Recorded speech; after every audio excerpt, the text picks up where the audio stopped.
शिक्षक भरती महाघोटाळा, मागण्या काय, RTI उत्तर काय, पुढच्या दिशा, पुराव्यासह या सर्व गोष्टी आपण या पॉडकास्टमध्ये पाहणार आहोत. चला पाहूया शिक्षक भरतीचा एक महत्त्वाचा podcast with Vilas Nangare sir. व्हिडिओला सुरुवात करण्याआधी तुम्ही जर आपल्या चॅनलवरती नवीन असाल तर प्लीज आपल्या चॅनलला लाईक, शेअर आणि सबस्क्राईब करा आणि प्लेलिस्टमध्ये जाऊन शिक्षक भरतीची प्लेलिस्ट पाहायला विसरू नका. नमस्कार, आपल्या सर्वांचं स्वागत आहे आपल्या या शिक्षक पॉडकास्टमध्ये. आपल्यासोबत आहेत Vilas Nangare sir. MA BEd इंग्लिशमधून झालेला आहे 2017, 2022 आणि आताची झालेली TIT थर्ड जी 2025ला झाली. या तिन्ही परीक्षांमध्ये त्यांनी चांगले मार्क्स मिळालेले आहेत. मात्र या परीक्षेचा जो सावळा गोंधळ आहे आणि जो भ्रष्टाचार झालेला आहे त्या संदर्भामध्ये बऱ्याच लोकांचे किंवा आपण बऱ्याच YouTube चॅनल्स असतील त्या माध्यमातून असेल, बरेच अभियोग्यताधारक आहेत त्यांच्या माध्यमातून असेल, आपल्याला या प्रकरणाचा छडा लागलेला आहे आणि याच्यामध्ये 100% कुठं ना कुठेतरी फ्रॉड झाल्याचं आपल्याला दिसतं आहे. तर हा काळाबाजार झालेला आहे, हा जो भ्रष्टाचार झालेला आहे आणि जो TIT घोटाळा सुद्धा होता त्याचे सुद्धा साक्षीदार सर आहेत. म्हणजे त्यांनी त्या संदर्भामध्ये सुद्धा आवाज उठवला होता. गेली बरेच वर्ष झालं या शैक्षणिक याच्यामध्ये अध्यापनाचं काम ते करत आहेत. जवळपास 10 ते 12 वर्ष झालं त्यांना अध्यापनाचा अनुभव आहे. ते एक स्वतः चांगले शिक्षक आहेत. त्यांचे श्री निनाई देवी क्लासेस म्हणून सुद्धा कोकणमध्ये क्लास आहेत. बऱ्याच अंशी ते विद्यार्थ्यांशी संलग्नित असतात, बऱ्याच संघटनांशी ते संलग्नित आहेत आणि या संदर्भामध्ये मीही पाठपुरावा केला होता सरांच्या सोबत. मीही बऱ्याच ठिकाणी गेलेलो आहे, त्यामुळे मला त्यांचा चांगला अनुभव आहे. या संदर्भामध्ये आम्ही यासाठी आता हा पॉडकास्ट रेकॉर्ड करत आहोत किंवा सर या ठिकाणी आलेले आहेत की याचं कारण एक आहे की एवढा मोठा जो घोटाळा झाला या संदर्भामध्ये कोणत्याही जे अभियोग्यताधारक असतील किंवा त्यांच्या पाठीमागे असणाऱ्या ज्या शिक्षक संघटना असतील किंवा काय, यांनी काही ऑथेंटिक माहिती त्या संदर्भामध्ये पुढे येऊन दिलेली नाही आणि या संदर्भामधलेच धागेदोरे आज उलगडण्यासाठी आपण या ठिकाणी जमलेलो. सर, सुरुवातीला तुमचं स्वागत आहे आपल्या या पॉडकास्टवरती.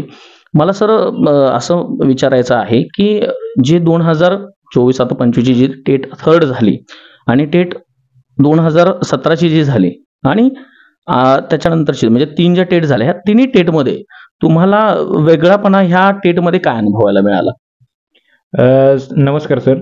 मी जवळजवळ म्हणजे 2017 पासून ही TIT नावाची जी शिक्षक अभियोग्यता आणि बुद्धिमत्ता चाचणी परीक्षा आहे ती देतोय. दरवर्षी मी प्रामाणिकपणे अभ्यास करतोय आणि मला जे काही अपेक्षित असते म्हणजे जे काही गुण पडायला पाहिजेत तर ते मला पडत नाहीत. आता मी त्या सुरुवातीला ज्यावेळेला 2017ला परीक्षा दिली त्यावेळेला थोडासा माझा अभ्यास झाला नव्हता, तरी सुद्धा मला म्हणजे परीक्षा दिल्यानंतर चांगले गुण पडले.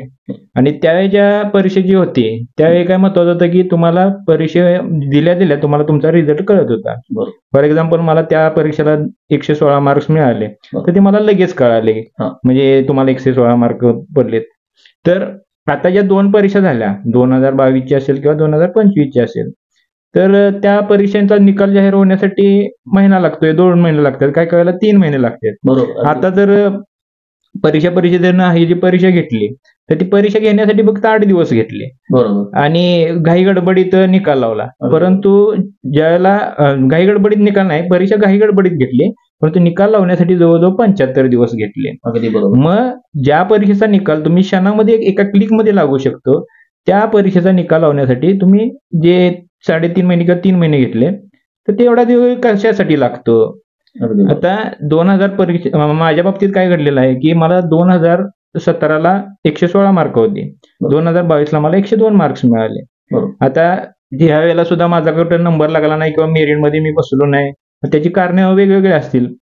परंतु त्यावेळेला मी म्हणत होतो की काय नाही, आपला जरा थोडासा अभ्यास कमी असेल म्हणून झाला असेल तसे. परंतु यावेळेला ज्यावेळेला मी परीक्षा दिली त्यावेळेला मी अभ्यास करून परीक्षा दिली होती आणि मला पेपर पण खूप चांगला गेला होता. मला अपेक्षा होती की मला 120-130च्या दरम्यान किंवा त्याच्यापेक्षा जास्त मार्क पडतील अशी मला अपेक्षा होती. परंतु माझा ज्यावेळेला मी निकाल बघितला त्यावेळेला मला आश्चर्याचा धक्का बसला. मला 2022ला जी मार्क होती तीच आता आहेत. मग असं कसं होऊ शकतं?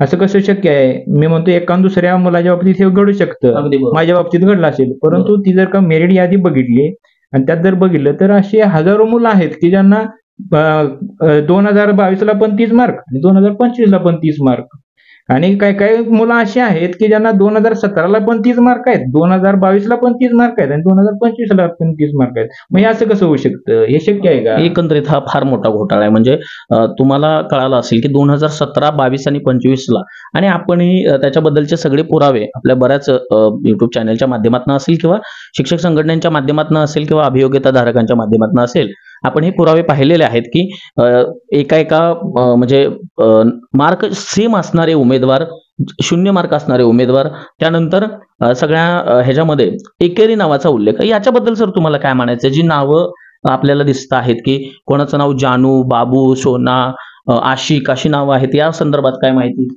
आता कसं आहे, आता आपण जर का आयबीपीएसचे अगोदरचे जर निकाल बघितले तर मी जेवढे बघितले त्यात मला काय असे म्हणजे नावं दिसले नाहीत एकेरी वगैरे. बरोबर, चुकून असेल तर काय मी एवढी सगळी लिस्ट नाही बघितलेली. अगदी बरोबर. परंतु एवढ्या मोठ्या प्रमाणामध्ये 200, 250, 300 एकेरी नावं येणं हे चुकीचं आहे. बरोबर. आणि एकेरी नाव, मी काही जण म्हणतात की आधार कार्ड वरती नाव असेल ते तिकडे आले, परंतु ज्यावेळेला मुलांनी परीक्षेला बसले त्याला तुमचं त्यांनी आधार बघितलेलं असेल, त्याच्यावरती तुमचं नाव चेक केलेलं असेल, अगदी. त्यावरच नंतर तुम्हाला प्रवेश देण्यात आलेला असेल. बरोबर. मी म्हणतो एक सिंगल नाव असू शकेल. मग असं कुठं असतं का की एक नाव सिंगल आणि त्याच्या पुढे जे वडिलांचं नाव आहे ते निम्मच. काही काही वेळेला असं नाव आहे की एकाच विद्यार्थ्याचं नाव डबल आलंय. हा. फॉर एक्झाम्पल अशोक दिनकर पाटील असेल तर दिनकर अशोक पाटील असं पुढे नाव त्याला जोडलंय. मग मार्क लिस्ट वरती असं नाव असू शकतं का? आणि त्या जर मार्काच्या आधारावर म्हणजे त्या गुणपत्रकाच्या आधारावर जर भरती होणार असेल, मग हे मराठा शासन ग्राह्य धरणार का? ज्यावेळेला आम्ही परीक्षा दिली त्यावेळेला आमचे आधार कार्ड चेक करण्यात आले. काही काही मुलांना तिथं जरा जरी स्पेलिंग मिस्टेक असेल किंवा जरा जरी चुकीचं असेल तर त्यांना घरला पाठवण्यात आलं. मग त्यांना जर घरला पाठवण्यात आलं, मग आता ही जी काही एवढा घोळ झालेला आहे, नावामध्ये घोळ आहे, एकेरी नाव आहेत, दुहेरी नाव आहेत किंवा 6-6 शब्दांची नावं आहेत, मग त्याजवळ भरती होणार असेल, मग पारदर्शकता आहे कुठं? अगदी बरोबर आहे. याच्या संदर्भामध्ये बायोमेट्रिक पद्धती एमपीएससीनं ज्या पद्धतीनं लागू केली, त्या पद्धतीनं बायोमेट्रिक पद्धती सुद्धा तिथं काय अवलंबण्यात आली असेल असं मला वाटत नाही. म्हणजे जी TIT झाली त्या संदर्भामध्ये किंवा या परीक्षा ज्या झाल्या TET वगैरे होतात, या संदर्भामध्ये बायोमेट्रिक पद्धतीचा अवलंब काय झालेला दिसत नाही. म्हणजे आधार व्हेरिफिकेशन किंवा ऑथेंटिफिकेशन ज्याला म्हणतो आपण ते होतं. दुसरं एक असं सर की आता जो निकाल लागलेला आहे त्याच्यामध्ये आपल्याला IBPS प्रिंटेड निकाल आपल्याकडे पाठवलेला आहे. म्हणजे राज्य परीक्षा परिषद यानं IBPS कंपनीला कॉन्ट्रॅक्ट दिलं होतं, त्यांनी ही परीक्षा घेतली होती. मग मुळात सुरुवातीला विरोध का नाही झाला? कारण IBPSचे निकाल आपण पाहिले, तलाठी भरतीमध्ये महाघोटाळा झाला. त्या संदर्भामध्ये आपल्याला छत्रपती संभाजीनगर असेल, लातूर असेल, या ठिकाणी उमेदवार आपल्याला डमी बसवलेले सापडलेले आहेत. त्याचे व्हिडिओ व्हायरल झालेले आहेत. त्या संदर्भामध्ये पुरावे सुद्धा न्यायालयात दाखल केलेले आहेत. MPSC समन्वय समितीनं सुद्धा याबद्दल त्यावेळी आक्षेप घेतला होता.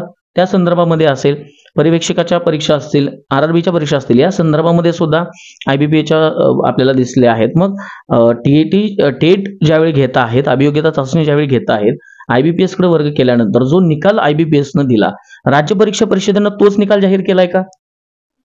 आता कसं झालंय, आपण जर बघितलं तर म्हणजे सगळ्यांना काय वाटतंय की म्हणजे वाटतंय म्हणजे ते दिसतंय सरळ सरळ आहे बरोबर, की तो जो निकाल आहे IBPS देत असताना त्याचा एक ठरलेला फॉर्मॅट आहे. बरोबर, त्यांचं जर तुम्ही ते फॉर्मॅट बघितलं तर ते तुमच्या लक्षात येईल. त्यांचा ते फाउंड जो आहे तो वेगळा आहे, त्यांचा बरोबर. लोगो आहे. बरोबर. आणि आता जो निकाल दिलेला आहे म्हणजे मला वाटते नोंदणी निरीक्षक असेल किंवा आरोग्य सेवक असेल किंवा आमची म्हणजे जी 2022ला जी परीक्षा झाली टेट, तर त्याचा जो फॉर्मॅट आहे त्याच्यामध्ये साम्य आहे. त्याच्यामध्ये वरती IBPS या कंपनीचं नाव आहे, त्याचबरोबर पेज नंबर वगैरे व्यवस्थित सगळं आहे. आणि त्यांच्या परीक्षेचं एक काय वैशिष्ट्य आहे की तुमची जी काही माहिती असते विद्यार्थ्याची, म्हणजे जो विद्यार्थी परीक्षेला बसतो त्याची जी काही माहिती असते ती सविस्तर माहिती जी आहे ती त्यांच्या निकालामध्ये येते. परंतु परीक्षा परिषदेने जो आता निकाल लावलाय तर त्याच्यामध्ये फक्त 3-4च कॉलम आहेत. त्याच्यामध्ये रजिस्टर नंबर, रोल नंबर, तुमचं नाव आणि तुम्हाला पडलेले मार्क्स. मग आता मला सांगा, कोणत्या कास्टचा विद्यार्थी आहे किंवा आरक्षणामध्ये आहे का, त्याचं एज्युकेशन काय झालेलं आहे हे कसं आम्हाला समजायचं? बरोबर. आणि हे सगळं ऑथेंटिक जर असतं तर मग त्याच्यावरती जो IBPSनं जो निकाल दिलाय त्याच्यावरती जसं फॉर्मॅट आहे त्यांचं त्या फॉर्मॅटमध्ये असतं. याच्यामध्ये इथं काहीच दिसत नाही. म्हणजे परत मग 7 दिवसानं जो त्यांनी रिपीट निकाल आपल्याला एक दाखवला, त्याच्यामध्ये त्यांनी कास्ट वगैरे दाखवली. मग त्या संदर्भामध्ये परत आता- कॉलम वाढवले. हा, आता काय केलं त्यांनी फक्त हा. 2च कॉलम वाढवलेत. बरोबर. पहिलं जे होतं त्याच्यामध्ये फक्त 2च कॉलम वाढवलेत. बरोबर. आणि हे जे मुलांनी जे काही तक्रार केल्या होत्या, एकेरी नावं म्हणा, दुहेरी नावं म्हणा, काय म्हणजे अशी जी नावं आहेत किंवा 198 जणांना 0 मार्क्स आहेत. बरोबर. तर असे जे विद्यार्थी आहेत, आता मला सांगा, एमपीएससीचा अभ्यास करणारे असतील किंवा युपीएससीचा अभ्यास करणारे असतील, आता मी सुद्धा एमपीएससीचा अभ्यास करतोय, तर त्याच्यामध्ये मला सांगा 200 गुणांची जर परीक्षा असेल, तुम्ही कॉम्प्युटरवरती बसल्यानंतर 4-5 प्रश्नाला तरी टीका केल्या नसतील. अगदी आणि असं कोणच अज्ञान नाही की ज्याला कॉम्प्युटरचं ज्ञान नाही. अगदी आणि ज्याला कॉम्प्युटरचं ज्ञान नसेल तो परीक्षा द्यायला येणारच नाही. अगदी बरोबर. त्यामुळे त्यानं काहीतरी खुणा केल्या असतील, बरोबर. काहीतरी झालं असेल. मग 0 मार्क पडणं कसं शक्य आहे? आणि एका दोघांना होऊ शकतं, परंतु 200 पेक्षा जास्त मुलांना जर का 0 मार्क्स पडत असतील, तर मग याच्यामध्ये कुठंतरी आपल्याला शंका घेण्याची म्हणजे आहे संधी. बरोबर आहे सर, अगदी बरोबर आहे. अजून एक आपला एक चांगला मुद्दा होता की नॉर्मलायझेशन पद्धत जी आता IBPS न आपल्याला दिलेली आहे. IBPS कंपनी ज्यावेळी परीक्षा घेतं त्यावेळेस नॉर्मलायझेशन स्कोर आपल्याला दाखवत असतं. त्या नॉर्मलायझेशन मध्ये कुठेतरी तुम्हाला शंका वाटते का? आता कसं आहे, नॉर्मलायझेशन जे आहे त्यांच्याचं पद्धत काय आहे, आपण म्हणजे मला तरी वैयक्तिक माहिती नाही की कशा पद्धतीने ते नॉर्मलायझेशन करतात.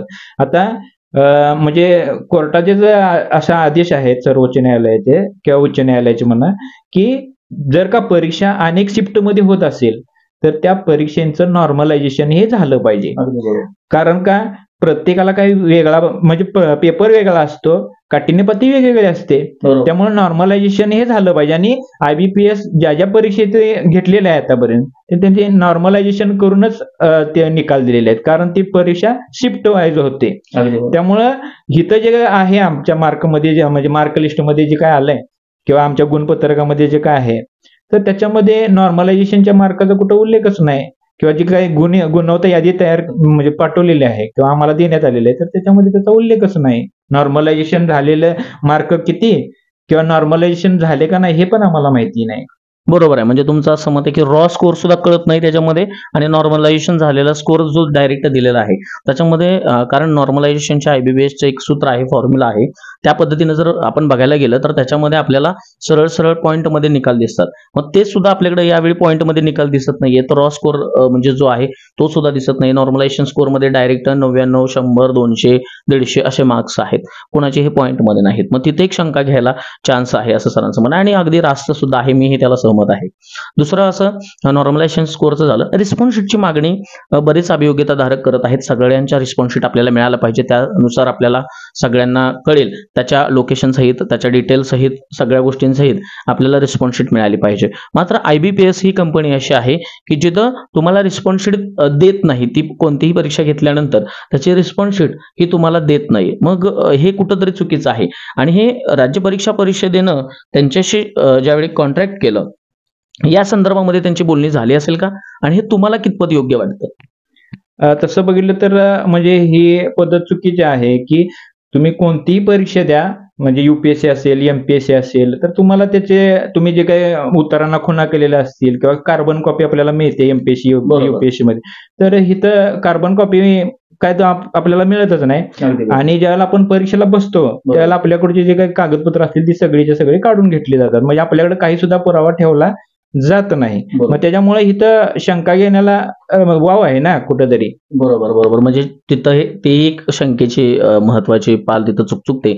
कारण आपल्याला कळतंय की या ठिकाणी ज्यावेळी आपण रिस्पॉन्स शीट मागणी करतोय, आपण बऱ्याच व्हिडिओमध्ये सुद्धा सांगितलेलं आहे, सरही सुद्धा त्याला दुजोरा देत आहेत. कारण रिस्पॉन्स शीट असल्याशिवाय आपल्याला कळत नाहीत की आपली मार्क्स किती आहेत आणि नॉर्मलायझेशनने आपली मार्क्स किती वाढलेले आहेत.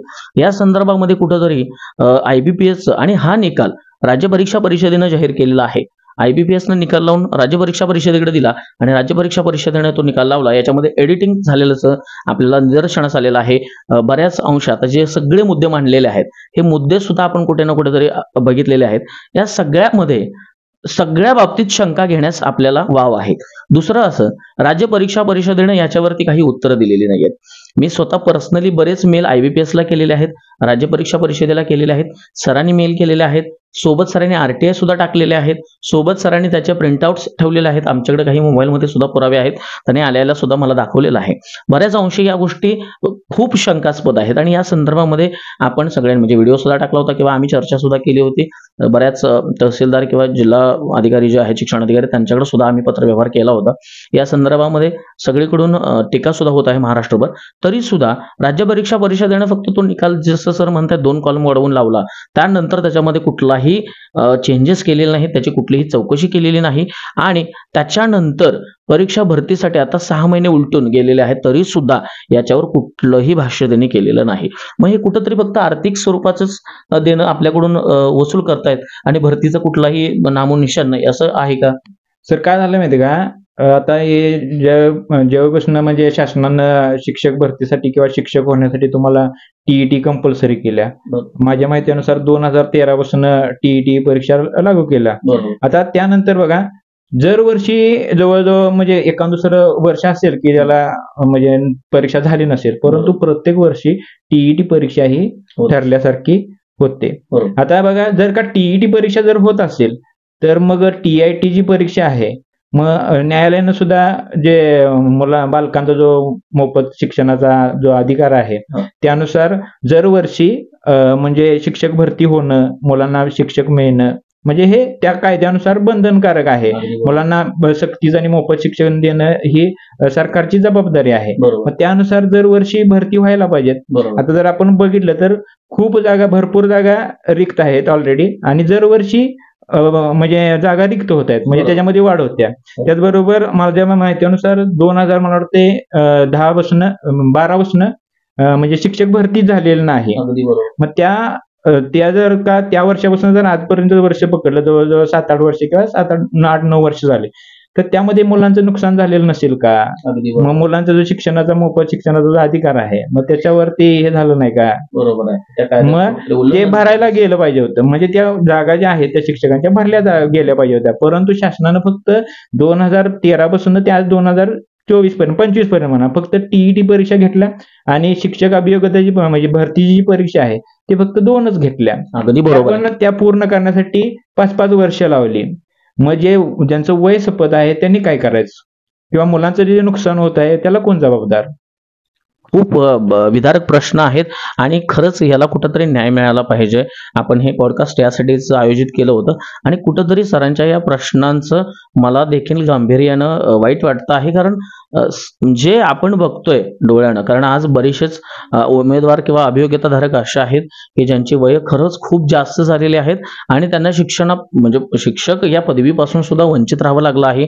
घोटाळा झालेला आहे. प्रामाणिकपणानं ह्या भरत्या व्हाव्यात हीच सगळ्यांची इच्छा आहे. त्या संदर्भामध्ये सुद्धा यांच्या परीक्षा परिषद असेल, IBPS असेल, कुठल्याही कंपनी असेल, यांच्याकडून कुठल्याही पद्धतीचा किंवा महाराष्ट्र राज्य शासन जे आहे आमचं, त्या शासनाकडून सुद्धा या पद्धतीचा आम्हाला कुठलाही प्रतिसाद मिळाल्याचं आम्हाला बघायला मिळत नाही. त्यामुळे कुठेतरी हे चुकीचं घडतंय हे मात्र निश्चित. ठीक आहे. तर सर, या संदर्भामध्ये तुम्ही जी आता परीक्षा झाली याच्यामध्ये एवढा फ्रॉड वगैरे किंवा ह्या गोष्टी आपल्याला दिसत आहेत किंवा हा घोटाळा आहे का नाही हा नंतरचा विषय आहे. तर या संदर्भामध्ये तुम्ही कुठला पत्रव्यवहार केला आहे का आणि आपल्या प्रमुख मागण्या काय आहेत म्हणजे या संदर्भामध्ये? काय झालं सर, ज्याला निकाल लागला त्याला निकाल बघून मला आश्चर्य वाटलं. म्हणजे मलाच विश्वास बसला नाही की मला जे 2022 मार्क मिळाले तीच 2025 सुद्धा कशी पडू शकतात. कारण त्या जवळजवळ या परीक्षेमध्ये 3 वर्षाचा गॅप आहे.